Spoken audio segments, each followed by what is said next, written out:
क्या कहना है? बेटी की निकाह कर दो, जन्नत की बशारत है। अल्लाह के नबी की पड़ोसी की बशारत है, बेटे के निकाह में बशारत नहीं है। अल्लाह के नबी ने इरशाद फरमाया, जिनकी 2 बेटियां हो, जिनकी 2 बेटियां हो, जिनकी 3 बेटियां हो, उन बच्चों की अच्छी तरबियत करे, उनकी परवरिश करे, फिर वो बेटी बच्ची बालिग हो जाए, बड़ी हो जाए, कोई दीनदार लड़का देखकर उसका निकाह कर दे, वो बेटी का बाप कल जन्नत में मेरे बगल में सिर्फ 2 उंगलियों का फासला होगा। सुभान अल्लाह, बोलो दमाशा।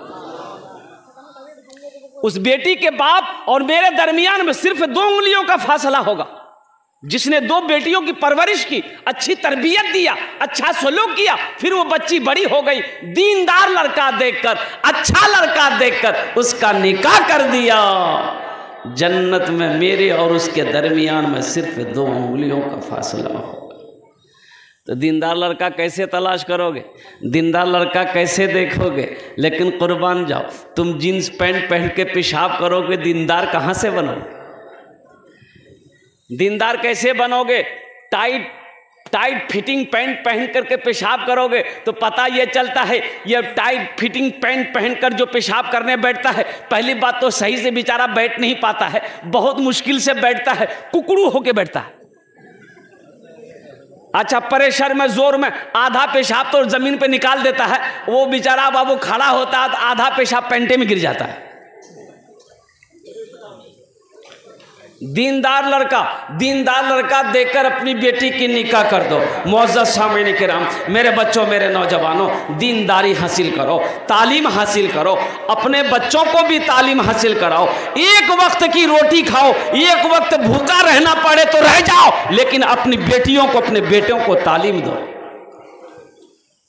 अपनी बेटियों को, अपने बेटों को तालीम दो। जाहिल मत रखो, जाहिल मत रखो। जाहिल इंसान वैसा है जैसा अंधेरा घर है, उसकी मिसाल वैसा है। कुर्बान जाओ, अल्लाह के नबी ने इरशाद फरमाया था, ओ तलबुल इल्म फरीदतुन अला कुल्li मुस्लिमति मुस्लिमा, इल्म का तलब करना हर एक मुसलमान, औरत और मर्द दोनों पर फर्ज है। और कुर्बान जाओ, जैसे 5 वक्त की नमाज पढ़ना फर्ज है, रमज़ान का रोज़ा रखना फर्ज है, अल्लाह ने दौलत दिया, खाने काबा का हज करना एक बार फर्ज है, ज़कात देना फर्ज है, उसी तरीके से तालीम का हासिल करना फर्ज है।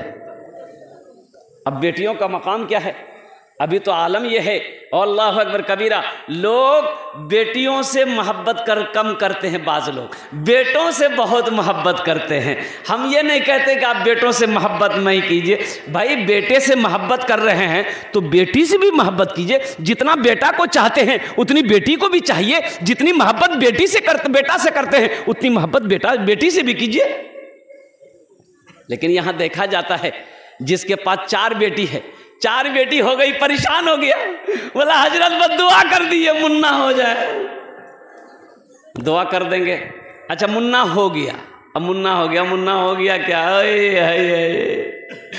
गया बाजार जाता है, चौक पर गया है, अब जब बाजार गया है, अब 4 बेटी है, ये गो मुन्ना है, तो अब चारों बेटी के लिए पापड़, पापड़ मिलता है, इधर मिलता है, कैटे का पॉकेट है, 1 टका पॉकेट, 1 रुपया में 1 पीस, एक पॉकेट पापड़ ले लिया, 1 ठो रसगुल्ला लिया 10 टका, रसगुल्ला जेब में छुपा के लाया, पापड़ लाया, जैसी आंगन के अंदर दाखिल हुआ, बेटी सब दौड़ी, बेटा भी दौड़, बेटी सब दौड़ी, अब अब्बा क्या लाया? अब्बा ला पापड़ का डिब्बा निकाला, ले एक तिल, जो भाग निकाला रसगुल्ला, बेटा मुन्ना कुयांची रही, निकाला रसगुल्ला, अब बेटा को खिला रहा है, बेटा का रसगुल्ला का। हम ये नहीं कहते कि आप बेटों से मोहब्बत ना करो, लेकिन एक बात याद रखना मेरे भाइयों, मेरे नौजवानों, माँ बाप से जितनी मोहब्बत बेटी करती है उतनी मोहब्बत बेटा नहीं करता, उतनी मोहब्बत बेटा नहीं कर सकता जितनी मोहब्बत बेटी अपनी माँ से करती है, अपने बाप से करती है। बेटी की शादी हो गई, 100 किलोमीटर दूर में है बेटी 100 किलोमीटर दूर में है, उसे अगर पता चल जाए, सिर्फ पता चल जाए कि मेरा बाप बीमार है, तो खाना छूट गई, रात का खाना हराम है, रोते रोते परेशान है। शोहर पूछता है अरे क्या हुआ, क्यों रो रही हो? कि अब्बा की तबीयत खराब है, अब्बा बीमार हो गए हैं, मुझे आप इजाजत दे दो, मैं कल सुबह ही जितनी जल्दी हो सके मैं अपने बाप के चेहरे को देखूंगी। कुर्बान जाओ, बेटी के हल्के के नीचे उस वक्त तक खाना नहीं जाता है जब तक अपनी नजरों से अपने माँ बाप के चेहरे को ना देखे। बच्चों तुम क्या समझोगे, माँ बाप का मकाम क्या है? इसलिए अपनी बेटियों से मोहब्बत करो। हातिम ताई की बेटी कैद होकर मदीना आई, हातिम ताई की बेटी कैद होकर मदीना आई, ईमान नहीं लाई थी, मुसलमान नहीं हुई थी, कलमा नहीं पढ़ी थी, सर में कपड़ा नहीं था। अल्लाह के नबी ने अपने काली कमली को उतारा, चादर को उतारा कंधे से, एक सहाबी को दिया, जाओ उस बेटी के सर पे रख दो, उस बेटी के सर पे रख दो। अल्लाह के नबी ने इरशाद फरमाया, बेटी किसी की भी हो, बेटी बेटी होती है, बेटी किसी की भी हो, बेटी बेटी होती है। कुर्बान जाओ मेरे भाइयों, इसलिए अपनी बेटियों से मोहब्बत करो। जितना मकाम, जितनी इज्जत आप अपने बेटों को देते हो, अपनी बेटियों को भी दिया करो। तारीख़ इस्लाम गवाह है, जब मजहब इस्लाम का जब आगाज़ हुआ, अल्लाह अकबर कबीरा, औरतों का मकाम वैसा नहीं था जो मकाम मजहब इस्लाम ने दिया है। अय्याम जाहिलियत में औरतों का क्या मकाम था? कुर्बान जाओ, बाज़ारों में बिकती थी, बेची जाती थी, लोग खरीदो फरोख्त करते थे, पाँव के तलवों के नीचे रखते थे औरतों को, औरतों कोई इज्जत नहीं थी।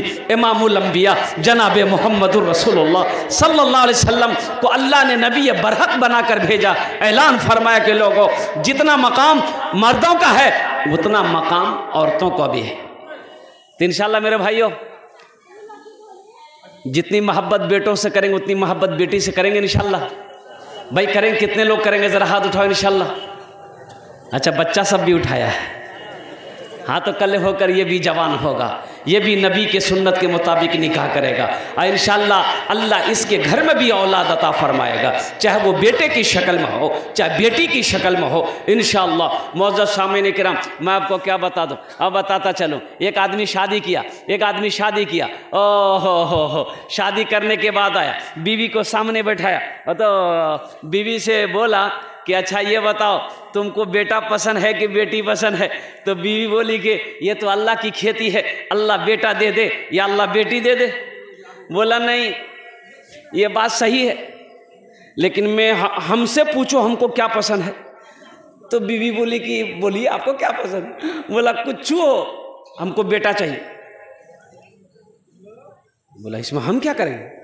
बोला नहीं, मेहनत तुम भी करो। बोले इसमें मेहनत की क्या बात है भाई? भाई बेटा बेटी का मालिक तो अल्लाह है भाई, अल्लाह ने देखा, अल्लाह ने देखा, औलाद देने का मालिक अल्लाह है। वक्त गुजरता रहा, हमल से रुकी बेचारी, हमल से ठहरी। और जब बच्चे की विलादत का वक्त जब करीब आया, दाई लोग घर में आई, तो दाई लोगों से भी बोलता है कि तुम लोग भी कोशिश करना, बस खाली मुन्ना हो जाए। अल्लाह का करना ऐसा हुआ कि बच्चे की जब पैदाइश हुई तो बेटी आई। सुभान अल्लाह बोले था, माशाअल्लाह, बेटी पैदा हुई। अब ये खबर जब इसको इन्होंने सुना कि बेटी पैदा हुई है, हा उस माशाअल्लाह, किनकी तरफ से? महिला, माशाअल्लाह, नारे तकबीर।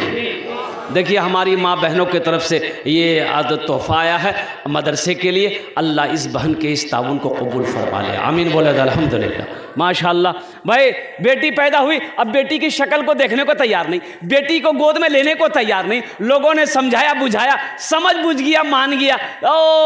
फिर कुछ वक्त गुजरा, फिर बीवी हमल से रुकी, तब बीवी को सामने बैठा के समझाता है कि पहली मर्तबा हम तुमको माफ कर दिए, अब की बार तो बेटा ही होना चाहिए, अगर बेटी हुई तो हम दिल्ली भाग जाएंगे। तो बीवी बोली कैसा काहे करते हैं आप, ऐसा क्यों सोचते हैं आप?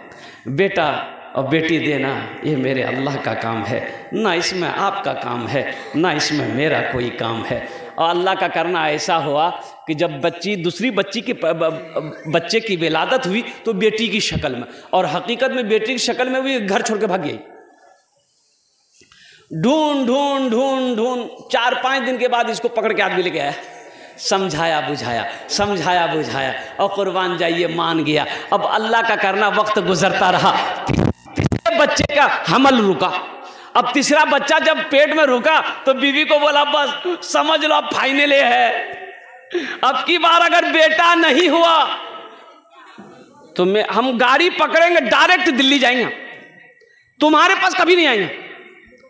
बीवी लाख समझाती लेकिन मानने को तैयार नहीं। और हकीकत हुआ तीसरी जब बच्ची पैदा हुई तो ये दिल्ली भाग गया, ये दिल्ली भागा, इधर नहीं रुका, दिल्ली भागा। अब वो 1-2 महीना हुआ दिल्ली में, तो कुर्बान जाओ एक रोज सपना देखा। अच्छा सपना जाने ना अपना रहा, हाँ सपना देखा, ख्वाब देखा क्या कि हशर का मैदान बपा है, अफरा तफरी का आलम है, लोग भाग रहे हैं, कोई इधर जा रहा कोई उधर जा रहा है। इसी में से देखते हैं कुछ फरिश्ते आए हैं, इसके हाथ को पकड़ा, बोला यही है यही यही है यही है यही है, ले चलो इसको, ले चलो, खींच के ले चलो, इसे खींच के ले चलो। ओ हो, ये 2-3 फरिश्ते इसको पकड़े, बाजुओं को पकड़े, खींच के ले गए। देखता है कि जहन्नम की खाई है, एक दरवाजा है, वो दरवाजे पे एक बच्ची खड़ी है, एक बच्ची खड़ी है। तो अल्लाह के फरिश्ते कहते हैं बच्चा हट जा। वो बच्ची कहती है आप इधर कहां लेके जा रहे हैं मेरे बाप को, ये मेरा बाप है, इसके हाथ को छोड़ दो। उसकी बड़ी बेटी थी, ये मेरा बाप है, आप इसे कहां लेकर जा रहे हो? काके नहीं, इसे जहन्नम की खाई में डालेंगे। काके नहीं, हम इधर दरवाजा नहीं छोड़ेंगे। तो फरिश्तों ने कहा अच्छा ठीक है, इधर से नहीं गिराने दोगी, एक दरवाजा और है, उधर से गिरा देंगे। दूसरे दरवाजे पे लेके आया तो देखा कि वो दूसरी बेटी बैठी है, बोला इधर से भी हम अपने अब्बे को गड्ढे में गिराने नहीं देंगे। बोले फरिश्तों ने कहा अच्छा तीसरा दरवाजा है, तीसरे दरवाजे में लेके गया तो जो बच्ची पैदा हुई थी वो वहां रुकावट बन गई कि इधर से भी हम अपने बाप को जहन्नम की खाई में गिराने नहीं देंगे। तो फरिश्तों ने कहा कि अच्छा ठीक है, एक दरवाजा बचा हुआ है, उस दरवाजे से तेरे बाप को जहन्नम की खाई में गिराएंगे। वो चौथा दरवाजा ले गया और जहन्नम की खाई में वो गिरा। तो अब वो जो गिरा तो वो चीख करके सपने से वो उठा, बिस्तर से उठा, चीख, डर के मारे पूरा बदन पसीना पसीना हो गया, जबान से बोली नहीं निकल रही थी। कुर्बान जाओ, कब सुबह हो, कब सुबह हो। सुबह हुई, टिकट बनाया, ट्रेन में चढ़ा, भाग के घर आया, बीवी के हाथ को पकड़ा, बोला बीवी हमको चौथी बेटी चाहिए। बोला रे बाबा इसको कहोगे? बोला काहे चौथी बेटी चाहिए आपको? बोला कि बीवी ये बहुत लंबी कहानी है, अगर मेरी चौथी बेटी होती तो जहन्नम की खाई में हम नहीं गिरते। तो मुअज़्ज़ज़ सामईन किराम, बेटियों से मोहब्बत करो तो इंशाअल्लाह बेटियों से मोहब्बत करेंगे मेरे भाई। ये मदरसा है, मदरसा बेटियों का मदरसा है, लिल बनात मदरसा है। अल्हम्दुलिल्लाह मेरे भाइयों,